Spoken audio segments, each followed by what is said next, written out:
Hello everyone. Today I am going to talk about the concept of God in the Bible or the concept of God in Christianity. We have already uploaded an Urdu version of this topic which you can find in our library of videos. And before I move on, I would encourage all of you to subscribe to Roya TV and like our videos, comment on them and share our content with those whom you think will find it relevant. In today's video, we will try to explore how the Bible defines God or how we come to understand God when we read the Holy Scriptures of the Christian faith. In the beginning, I would emphasize that what the Bible is talking about, or rather what the Bible is telling us about God, it is the experience of God that the writers of the Bible had. So we start with the divine experience of the authors of the Bible, specifically the prophets and the apostles of Jesus Christ. What do we mean by the experience of God? Basically, we mean that how they came to view God as a reality in their lives and in the lives of their community, and as they saw the divine outworking of history in the life of Israel and then in the church, that is how they came to write the Holy Scriptures.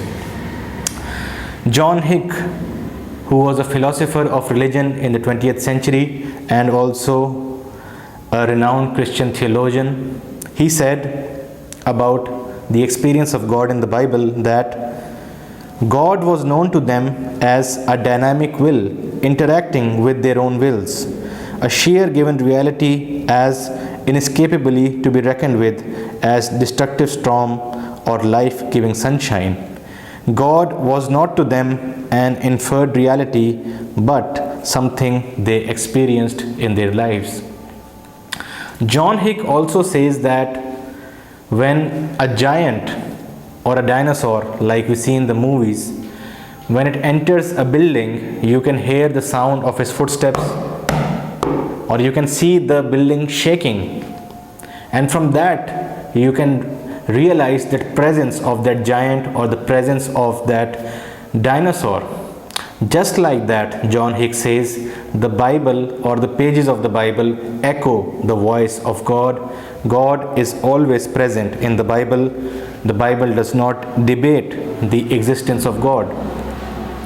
So we start with God and then the experience of God that people had, especially the prophets, and they preached that experience to people and their followers, and those followers and their students later wrote down the sacred traditions that became scripture, and then that scripture is the basis of Christian theology. So we start with God and we go through the experience and then we develop the concept of God.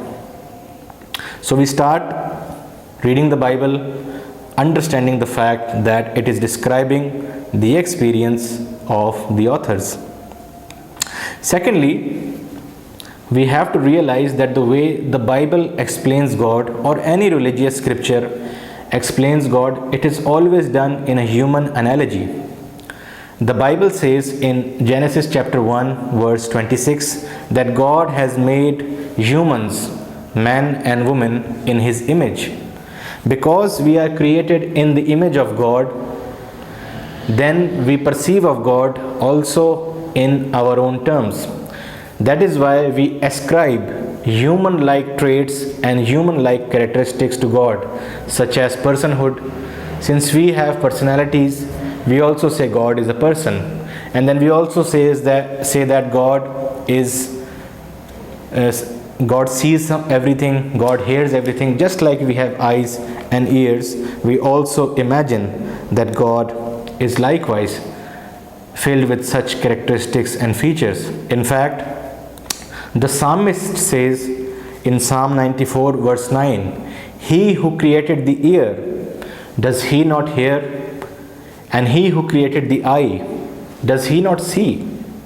So that is why the writers of the Bible and religious people in general, we always conceive of God in human terms. We ascribe to Him human-like characteristics.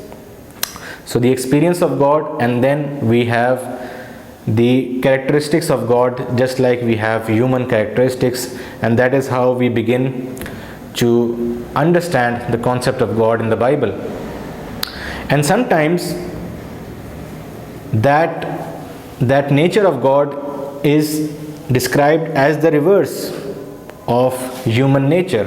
For example, as human beings or as creations of God, we are finite, we die. So we say that God is not finite, and positively we say God is infinite. Likewise, there is limit to our understanding, there is limit to our knowledge, but we say that God has unlimited knowledge, and in the language of theology we say God knows everything, or God is omniscient. And one of our friends in a previous video, he says that God is someone who knows everything. Likewise, we are bound by space and time and our surroundings, but God is beyond space and time. And in theology, we say God is transcendent. He is a transcendent reality. But at the same time, He is immanent. He is near to all of us. And St. Paul says in the book of Acts, chapter 17 and verse 28, that we live, we move, and we have our being in Him. In other words, Paul is saying that God is not far away from any one of us. In fact, the universe exists inside God. So these are the broad concepts of God we have in the Bible. But there is a particular difficulty as well as we read the Bible book by book, because the Bible is a library of books, and each book seems to describe a different concept of God. And I will just give you two examples. In the Torah, in the law of Moses, the Bible says that God created the world in 6 days and He rested on the 7th day, which is also known as the day of Sabbath. But in the Gospel, Jesus says that God continues to work on the Sabbath day, and that is why I, being the Son of God, also work. So does God work on the Sabbath day, or does He rest from His work on the Sabbath day? These seem to be two different concepts of God. Likewise, in the book of Job, we read that God Himself hands over Job and his family to Satan so that he can test them and test their faith. But once again in the Gospels, we read that Jesus tells His disciples that Satan is asking for you, but I am praying for you so that you may be strengthened in your faith. So who is God? Is God someone who hands us over to Satan for testing, or is He one who saves us from the tests and the temptations of Satan? Once again, seemingly two different concepts of God from two different parts of Scripture or two different books of the Bible. So the task of interpretation and looking at each verse or each book individually, it is a very difficult and painstaking task, and it is beyond the time and resources for common people like you and me, for students, for people who work, for housewives, for working mothers, all of you. So how do we then approach the subject of God in the Bible? And let me tell you a very simple but very profound way of understanding the concept of God in the Bible, and that is we start with Jesus Christ. And this is the formula of the benediction in churches, that we start with Jesus Christ. Now the grace of Jesus Christ, the love of God the Father, and the fellowship of the Holy Spirit be with all of you. So Paul is slightly inversing the Trinitarian formula that in the name of the Father, Son and Holy Spirit, In 2 Corinthians chapter 13 and verse 14, he gives us the formula of benediction which starts with Jesus. Now we start with the grace of Jesus. So I take that verse to mean that we start our religious knowledge and the understanding of theology with Jesus Christ. And what that means, that we try as humanly as possible to forget our previous concepts of God and try to look at the life of Jesus, his teachings, his miracles, and how he interacted with people, how he interacted with enemies, for example. And then we also focus on his death and resurrection, and then we try to see what image of God or what concept of God does that tell us, because that is how Christians understand the concept of incarnation. We believe that in the life of Jesus Christ, God himself became human and he underwent that human experience. So to look at Jesus, the Bible tells us, is to look at God. Jesus says, those who have seen me have seen the Father. Gospel of John. So what does Jesus Christ show us? And what do we learn about God when we look at the life of Jesus? Or specifically, what do we find or learn about God when we look at the death of Jesus Christ? Now here, the verse that became a learning point for me, or a verse that fascinates me, is from the epistle to Philippians chapter 2, verses 5 till 11. And biblical scholars tell us that these verses predate the writing of the New Testament, and this is an ancient creed of the church or an ancient hymn that 2000 years ago Christians used to sing. And what do these verses tell us? The time of the video restricts me from reading that passage in its entirety, but do read Philippians chapter 2 verses 5 till 11. And in those verses, St. Paul is telling us that every knee will bow and every tongue will confess that Jesus is Lord. But why does that happen? The reason Paul gives us is this, that because Jesus Christ took on human flesh and he died on the cross, that is why God gave him a name above all names, so that in the name of Jesus Christ every knee will bow and every tongue will confess that he is Lord. So Jesus Christ is Lord, Jesus Christ is our Savior, or Jesus Christ in traditional Christian theology is God for us, not because of the claims he made, not because of his miracles, but rather because he died on the cross. So that theologically we say that the one who dies on the cross is God. God is the one who gives his life for us. And in Christian history, if we talk about the church fathers, Saint Cyril proposed this idea. And if we talk about theology, Martin Luther talked about the idea that the one who dies on the cross is God. And then the famous scholars of Lutheran theology also say the same thing. So that is what we learn when we see the death of Jesus on the cross. And all our concepts of God prior to that, they die on the cross with him. But then Jesus Christ, the Bible tells us, also rose from the dead. He was resurrected. And what was resurrected with Jesus was a new concept of God. And that concept of God is that whenever we feed the hungry, we clothe the naked, we provide roof to the homeless, we take care of the sick and the needy, we give to the poor, and we meet those who are in prison, then we have fellowship with Jesus Christ. And Jesus Christ also says that whenever Christians have love among each other, when they unite in the church and on the communion table, then God is present among them. And Jesus Christ said that when Christians love each other, the world knows that they are Christians and Jesus Christ becomes a real reality for them.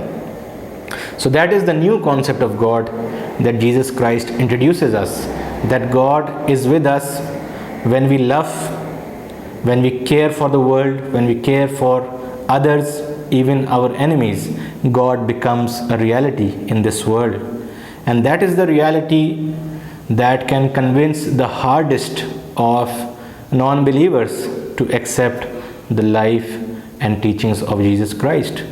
And we have modern day examples in our own country. For example, Dr. Ruth Fau, who cared for the lepers and she ended leprosy in Pakistan. Do you think any critic of Christianity or an atheist would go to her and tell her that your faith is weak, or it is fallacious, or it is wrong, or that your Bible is corrupted? No, because her love for the lepers made God, the reality of God, so evident, especially in the life of our own patients, that you don't actually try to philosophize or try to reject it logically or scientifically. That becomes an act of ignorance, or should I also say hatred. So that is what the scripture is teaching us. And now we are talking of God as we talk of ideals. And ideals are something, I define ideals as those things that we human beings as a whole, individually and collectively, the things that we long for and the things that we hope for.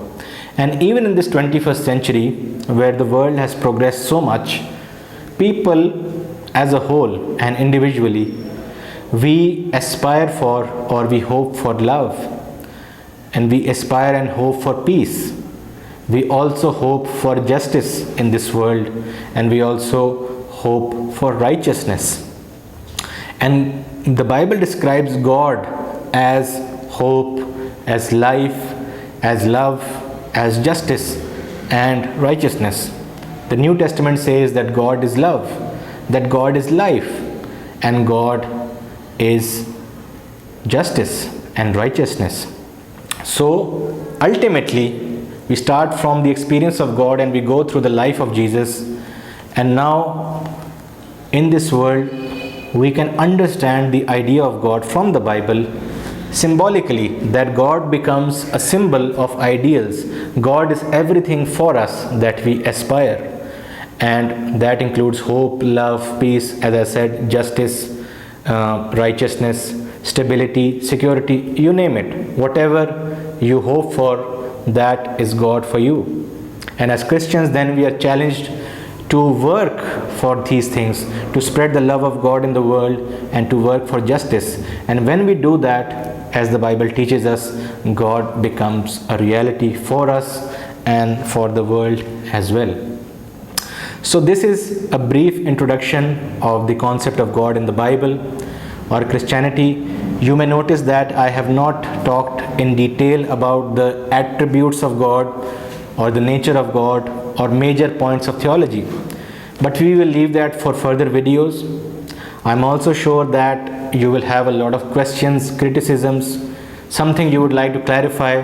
So please feel free to comment below, and also like and share this video wherever you find relevant. And also, once again, I would encourage you to subscribe to Roya TV so that you can get such relevant and meaningful content in both English and Urdu.